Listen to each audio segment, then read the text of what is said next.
This bonus episode features an interview with Heloise Magny, director of the award-winning animated short film Keep Painting, Mom.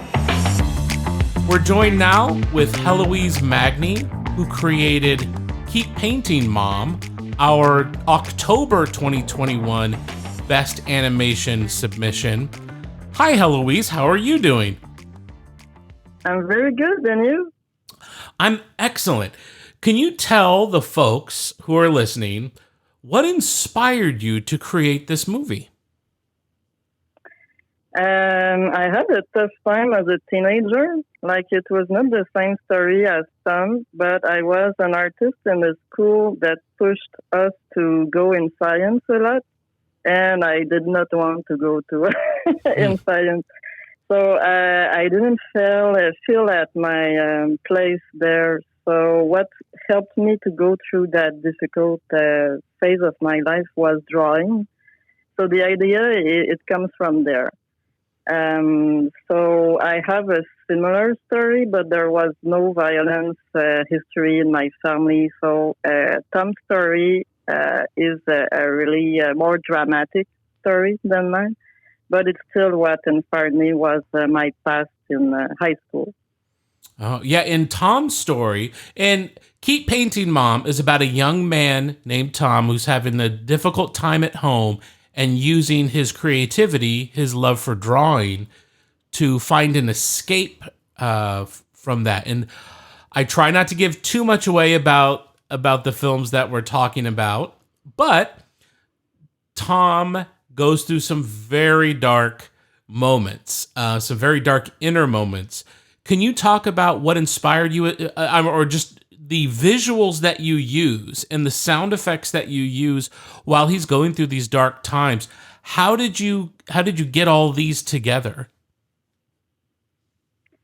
We were a team on it, so we were brainstorming on the different visuals.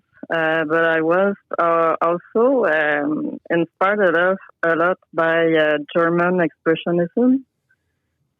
So the cinematographic movement. And I always liked a lot movies like Sin City, where you see a lot of high contrast, black and white style in the film visually. So I thought that it fit the theme very well. So I used that. So we all brainstormed to have that kind of images. And it was using 3D animation, but at the end we wanted to morph that into painting as well. So it's you have 2D animation, you have 3D animation, and you have 3D animation morphed into paintings. Yeah, so it's what we did. Yeah. I absolutely love the use of the different art styles throughout. That was something that caught my eye right away. And the use of black and white, provides, not having any color. I'm just kind of curious if you faced any challenges due to those choices, or any other challenges that you faced while making this film. Yes, actually 3D animation, it takes a lot of time to render. So it was mainly the big challenge because it's still a very small studio. So it takes a lot of time to render each image because those are HD images. So that was the main difficulty. But also I would say that the team itself, not a lot of people want to talk about depression and suicide and things like that. So it was a very difficult thing to treat, to work with at first place, I would say. Yeah, I'm glad you brought up. That was a big challenge. I'm glad you brought up the challenge of the render time, because that's something that I hadn't even thought of, and I know better than that. It must have really been quite a challenge to do that. Were you using multiple computers? No, actually. Yeah. That's the thing.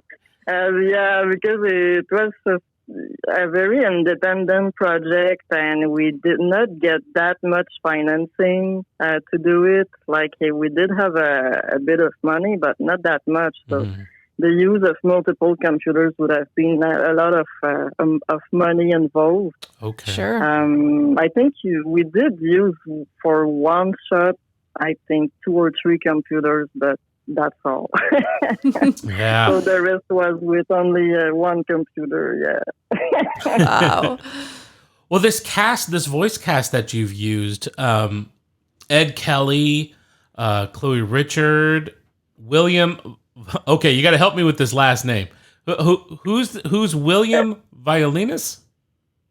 Yeah, that's him. He's the voice of Tom, Wow. the young Tom.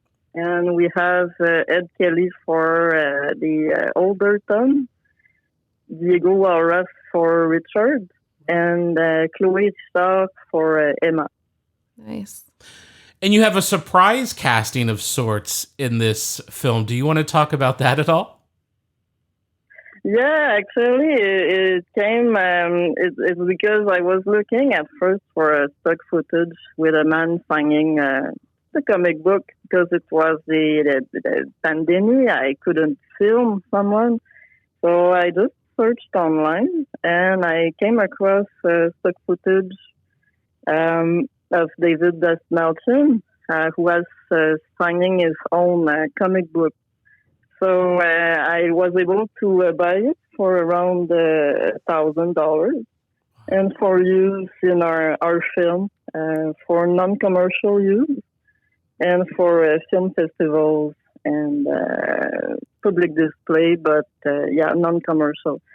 So it was a really good thing that we were able to get the rights for that video because it really solved a problem. Like we could not film, and also we really like that actor. So Right? Yeah, it was a absolutely. really good thing to get it. Yeah. And he's never been hotter. He's in everything right now. He's really come a long way.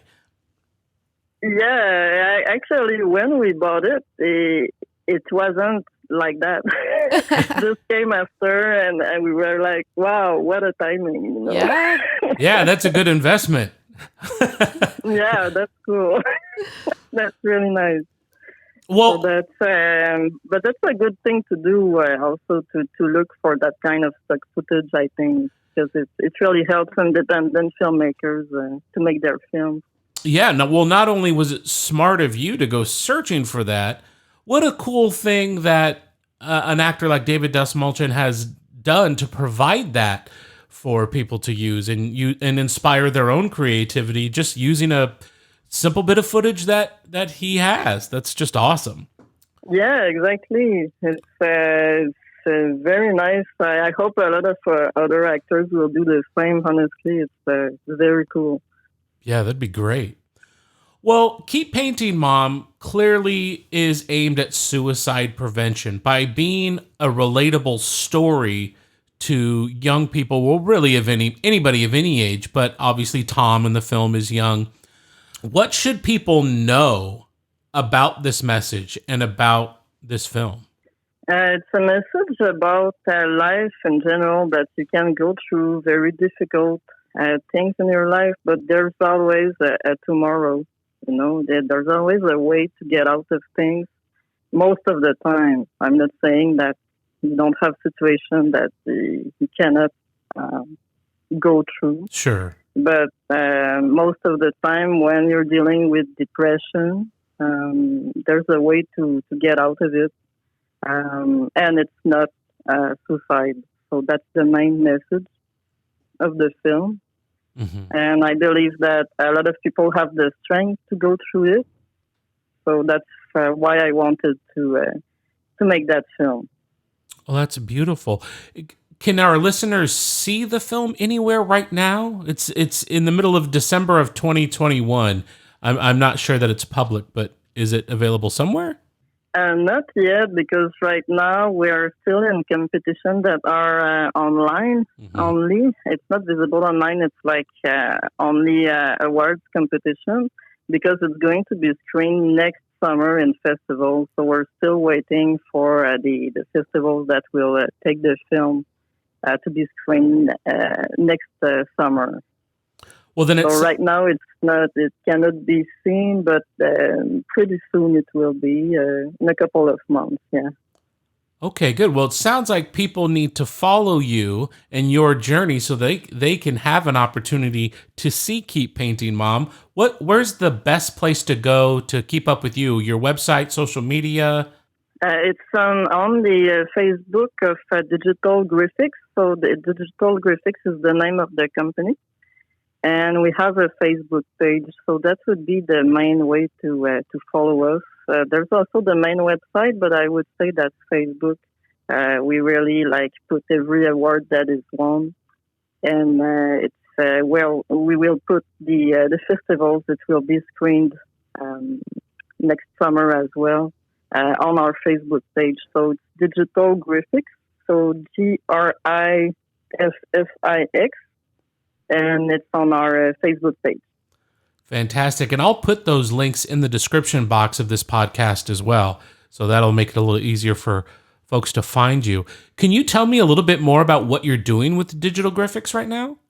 Right now, I'm going to write science fiction film. But I'm going to start by writing the screenplay and trying to get more money to do it. Very cool. Because, yes. That's a good goal.